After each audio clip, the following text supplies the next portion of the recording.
For the future, I plan to do channel input-output with Java Neo.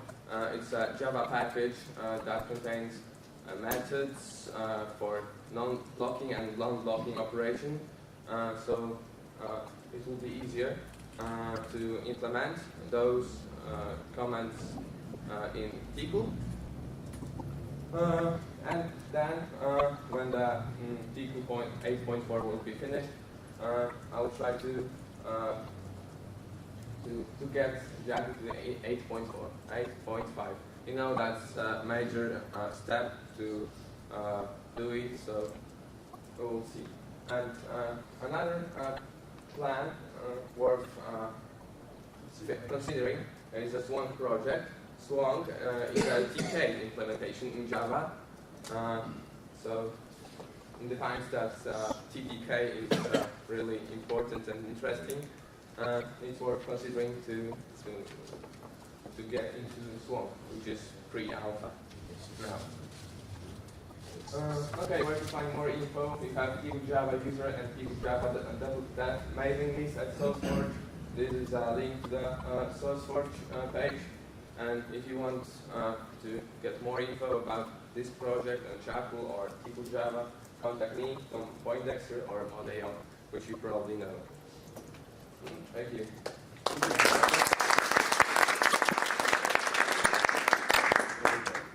Thanks, Oleg. I will finish my presentation within a few minutes. So, these were the project. I think we touched all of them a little bit. This is almost the same what I was saying last year, but I think, you know, the problem is, I don't know what is your feeling about all this Google Summer of Codes. The question which bothers me, shall we bother at all with it? Because, you know, the student, the code, you know, produced by student is not you know, the quality, but as you can see, there are quite a few things were, you know, done or moved forward by this effort. For me, the most important thing is something like this, but it didn't work because, you know, some students were bring, you know, for the time of the summer, the Google paid for the work. Some of them, like for example, Radek, you know, he makes some very exciting declaration, you know, building Jekyll to Tcl 8.5. That's great, but you know, we know that it's very hard and it requires a lot of work. But it seems that at least maybe four of the students that are, you know, which were involved in Tcl during the Google Summer of Code, they may stay with us for longer time. So I think that's. It's like creating a new generation of Tcl members. I don't know if it's possible, but it would be great. I think someone must continue it. We have to tackle some problem if we want to, you know, take part in the next year. I think so. I declare that I will be available to, you know, to serve the same maybe function as this year, but I need somebody like Matthew Burke who will help me, you know, with formulating this, you know, application, and I need someone to back up me if I just get unavailable. So that's we should, you know, consider. Another one is this: how to reach, you know, the students the next year. I already talked with some of you that I would like to have to you know, gather some contact with some faculty, because I think this is the only way we can, you know, reach you know, students. Not only because, as you know, among these you know, students which was involved in Google Summer of Code, last year there were 4 Polish students. This year there were 5. I think this is, you know, this is the reason that I'm involved so much into the problem, and I can, you know, reach the students directly through the university. But I think it would be good, for example, if we can manage to. Another, you know, remark is that this year we've got all the students from the Europe. I don't know why. So it's a little bit strange. I was looking at the distribution of where they came from, and it just happened that that was where the cutoff came. If we had one more slot, then we would have had someone from somewhere else.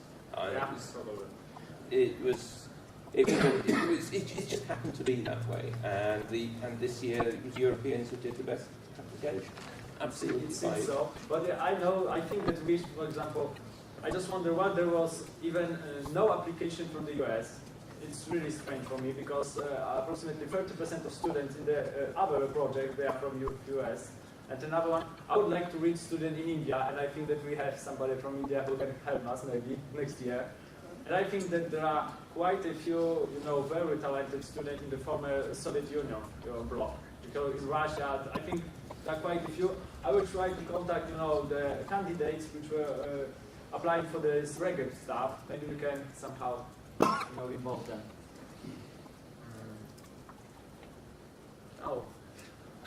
I cannot, summarize the results more, for all of you because, as I said, I was really too busy trying to get here.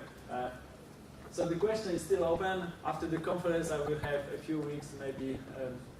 I will have really a lot of free time. I will try to, make some summaries. So it will be. But what's important, and I would like to get this because Google Summer of Code 2009, for me, it triggers a few questions. Yeah? And this question is how to attract new developers to TickleDK, in fact. So this is from my direct contact with students. I know it's difficult to convince them, to get to our project, to get interested. Google money makes wonders, but when it's gone, sometimes students are also gone. And in fact, I think it boils to this question: if TickleDK is still still a good platform for new development, because this is in fact the question that students pose themselves. Do they, for example, what they can do with TickleDK now when they compare to other development environments? And this one is also very important because they ask me, for example, what are in fact career opportunity? What can I get from learning TickleDK? Probably there are no direct, we cannot compete on the market, with Java offers, for example, or C# offer. But I think that what's important is to be able to show them that getting to know with TickleDK, they can, enhance their engineering skills, which is something which is, very valuable on the market. But I need your help to answer this question. And in fact, this was the main, reason I came to the conference to be able to answer this question next year for Google Summer of Code, and also for me because as I live in the, in my area, I have, some influence on the stuff happening here. For example, I've got quite a large project which will be probably based on Tickle in my area, or even it is the whole country project. It probably will progress. And now I've got quite a few contacts in the mining industry, and they ask me, let's introduce me, let's just, steer us to some, GUI framework. We can rewrite major application. This is, very large application, and there is quite large market. There are close to 1,500, people which will be handled by this application. This is the market. And in fact, it boils down that I would like to know what is, just collective wisdom about what is the future of the TickleDK. This was, the main, I think, the theme of the conference, the keynote speaker and something like that. I would like to, another thing, there were questions, there were, some interest, for example, in the my area, to create some kind of open source lab. There were even, plans to get some European Union funding for this. And there were some steps, for example, like inviting Richard to my university. We did this March. But I would like to invite quite a few of you to go to Poland and to be able to, to present Tickle to the. Okay, thanks. So I think that's it.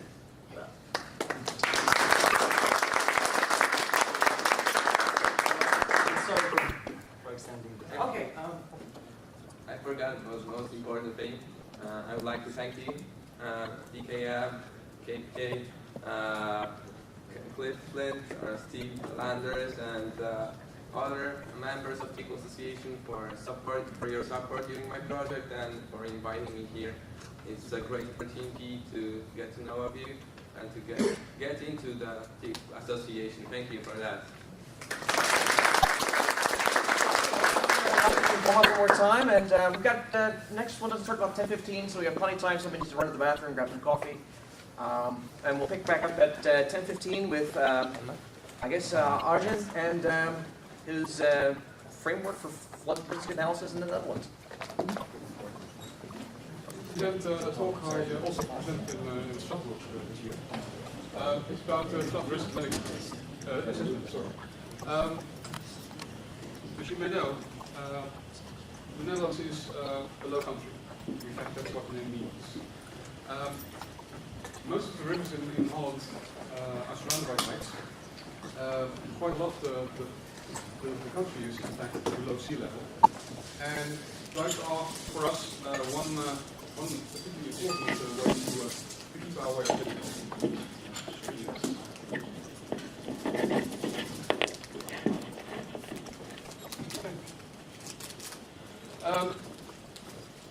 I must stress that what I'm going to talk about with dike breaches, there haven't been any actual dike breaches in 50 years. The last one in 1953 was quite a disaster. About 2,000 people got killed, and that has inspired a whole program of bringing on new dikes, cutting off a few of the sea arms we have. And in 1995, we had almost a flood along one of the major rivers in the Holland, the Rhine. I'm going to show you a short animation of what happened in 1953 in one of the regions in Holland. Yeah.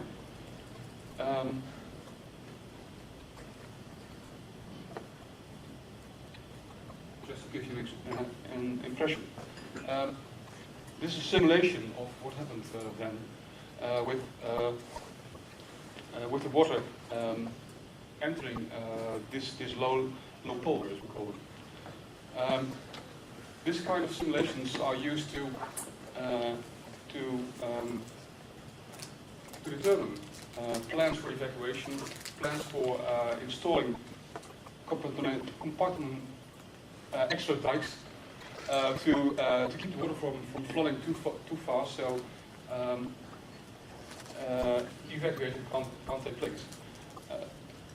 If you want to do that, you need a lot of computations, a lot of simulations to see what is the best plan, how you can best arrange for your evacuation, etc.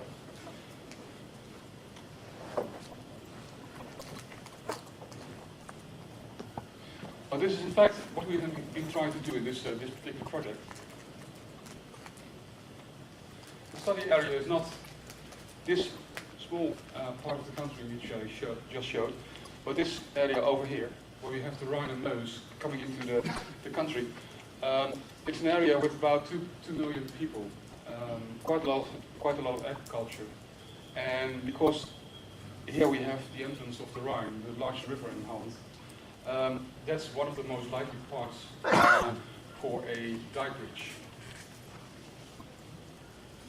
So, well, here's a summary.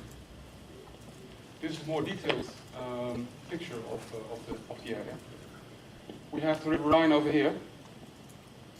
It changes its name along the way, from Rhine to Waal to Lek and so on. Here we have the River Meuse, which comes from Belgium.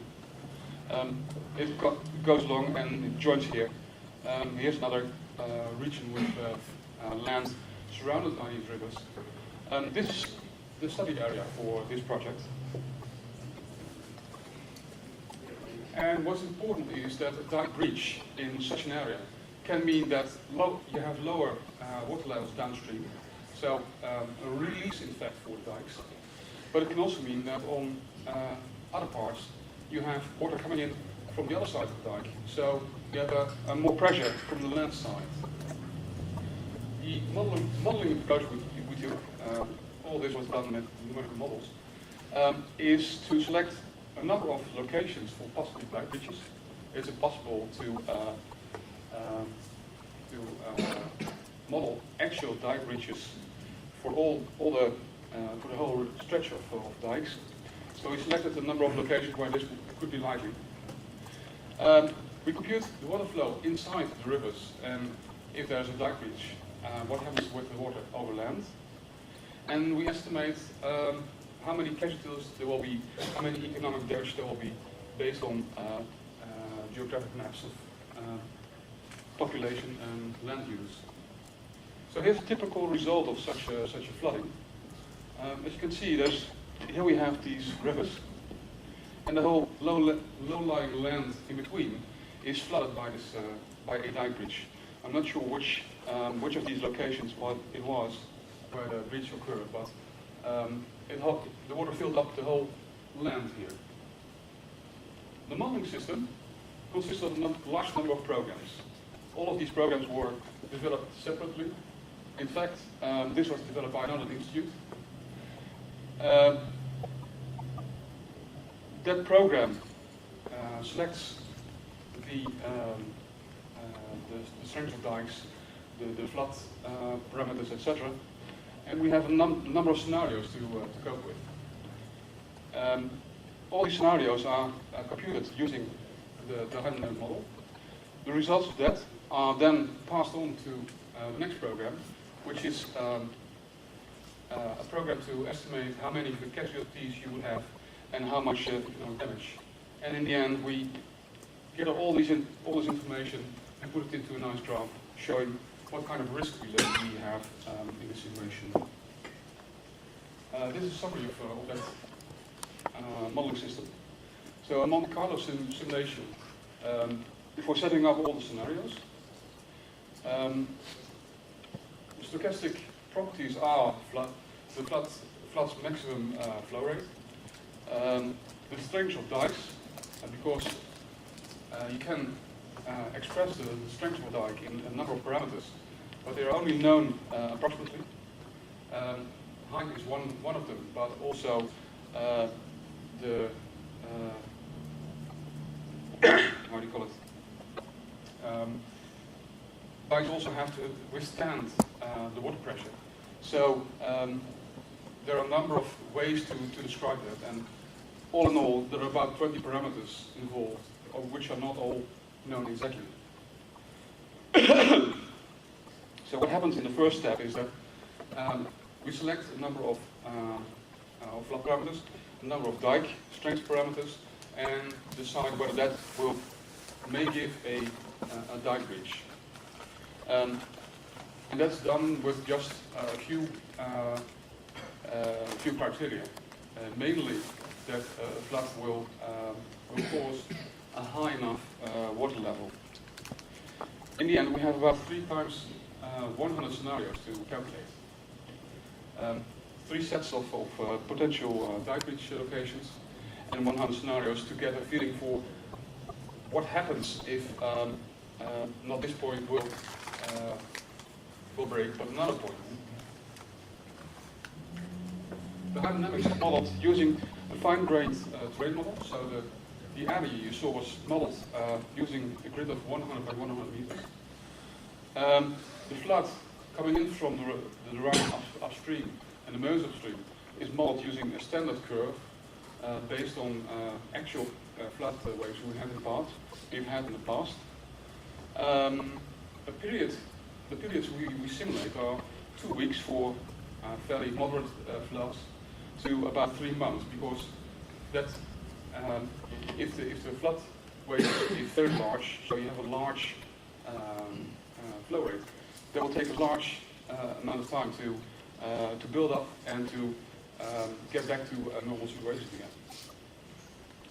Unfortunately, the amount of detail we need also means that we have very long computation times, mostly a couple of days, but some of them even a couple of weeks.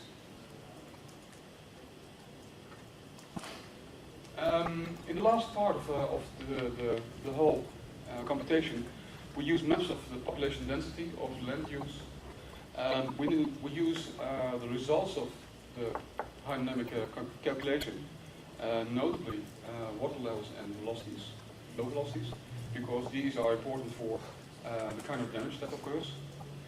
And the result is, for indicated areas, we chose the number of victims that are likely to occur if there is not enough evacuation possible, and the amount of economic damage.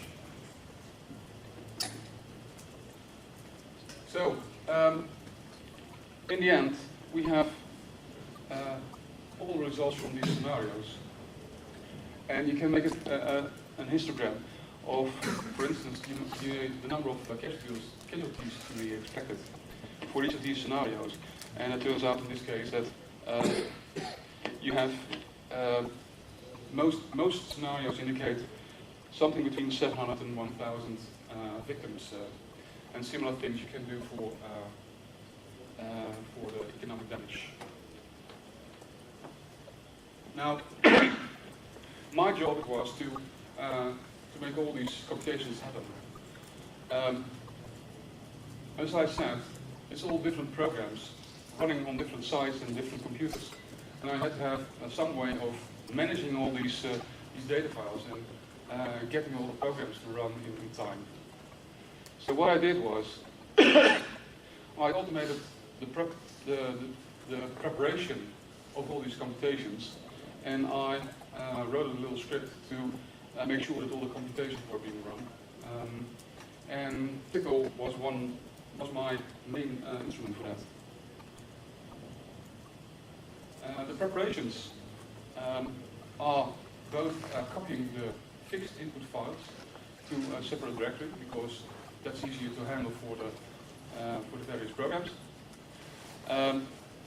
The scenarios defining whatever flood parameters and dike strength parameters for a particular scenario needed was used to set up the various time series, inserting the parameters into the various files, and all this was done using commands like plug, string map, very useful, file copy, etc. To give an indication of what's needed, the standard curves for floods in the Rhine and Meuse were given as a time series, but of course not in the right format for this Hardin model.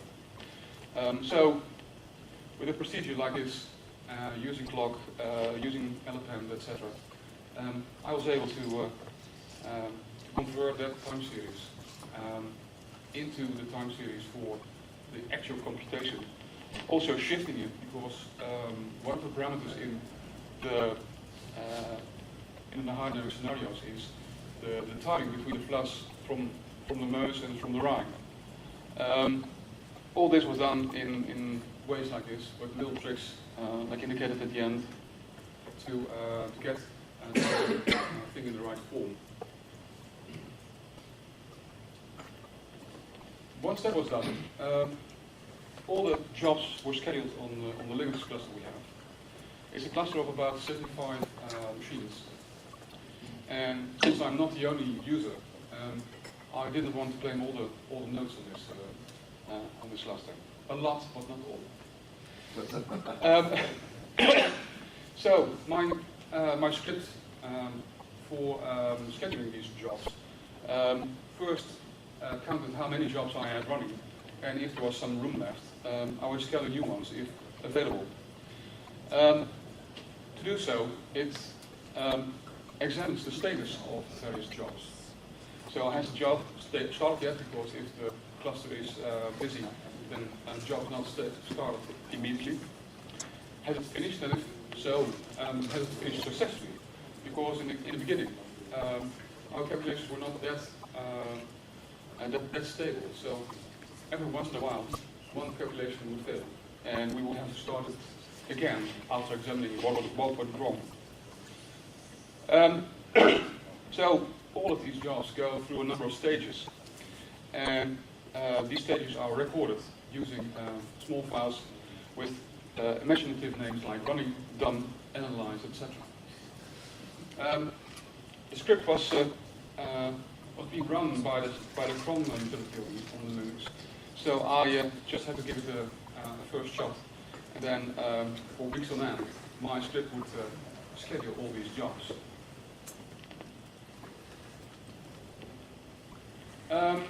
Once the hydrodynamic calculation is done, the next step is to determine or estimate how many victims, how many damage would be caused if this particular scenario was reality. So there, the next step in the whole procedure came. The program, his SSN it's called, was first of all a GUI program running on PC, written in Visual Basic, and luckily people were able to give me a batch version as well, because otherwise it was only a GUI, and you can't automate, or at least not very easily automate these GUIs. So with that version, I was able to write yet another Tcl script to prepare all the input for that particular program and analyze, using a piece of code like this, analyze the results and gathering all these scenarios into one file, useful for further statistical analysis. Now, if I'm presenting this, it may all seem to be a very smooth way of working. In fact, I had to go back quite a few times, and one of the lessons I learned was that it's very important that you know what's happening, what has happened, and how you can reproduce it again. Because quite a few attempts were made to get it all working, get it all started, and sometimes there were weeks in between, after which I had to pick it up again. Luckily, it was possible to automate almost anything. So I just had to examine my scripts again, see what happened, and restart them. All the programs I had, all the programs I had in the end were programs that could be run in batch mode. And that was important too, because otherwise I would have had to handle all these 300 scenarios myself, and that would have been a very error-prone process. So luckily, everything was had a batch mode. Another thing I learned was, and actually I learned that while I was writing a paper on this project. The whole system, as I presented it, can be viewed as a tuple space. I don't know whether you are familiar with tuple spaces. On the wiki you can find a few pages related to that. But the whole idea is that the tasks that you need to run are just a large database. And programs come in, pick a record from the database, do the task, and feed the information, the result back into the database. So next program can be run to the next step. Because all these scenarios are independent of each other, ordering is not anything to consider. Scenario 100 can be run before scenario 1. Nothing there. Another important part of the system as I created it is that the scenarios contain information, and I only have to look at a particular directory to see the status of that particular scenario. Has it run? Is it still in the queue, etc. So there's no program which keeps track of that. It's just the file system.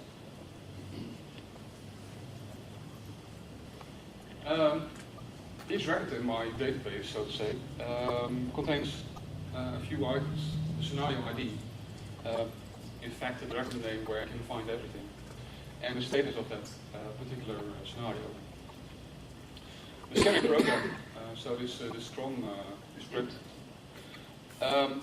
just looks at the scenario, notices what status it has, and then starts the next computation program to change that status. So in terms of status, there's a read operation where the record is taken, and that forms input for the next program. And when that's finished, it introduces a new record into the database using an out operation. That's the formal terminology in tuple spaces. So if you look in more detail, then the stages in the computations are preparation. So from the XML file containing all the scenarios, we go to a set of input files. So the dynamic computation can start. Once that's done, we can analyze the results, estimate how many victims, how many economic damage we have.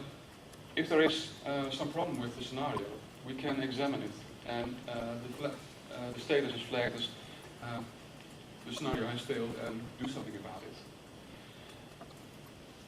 Using this tuple space approach means that organizing all these programs is very simple. It's a scenario which contains all the information needed to decide what to do next. I've examined a number of papers I found in literature about workflows, as they're called there. Workflows are a combination of programs to run, of tasks to complete.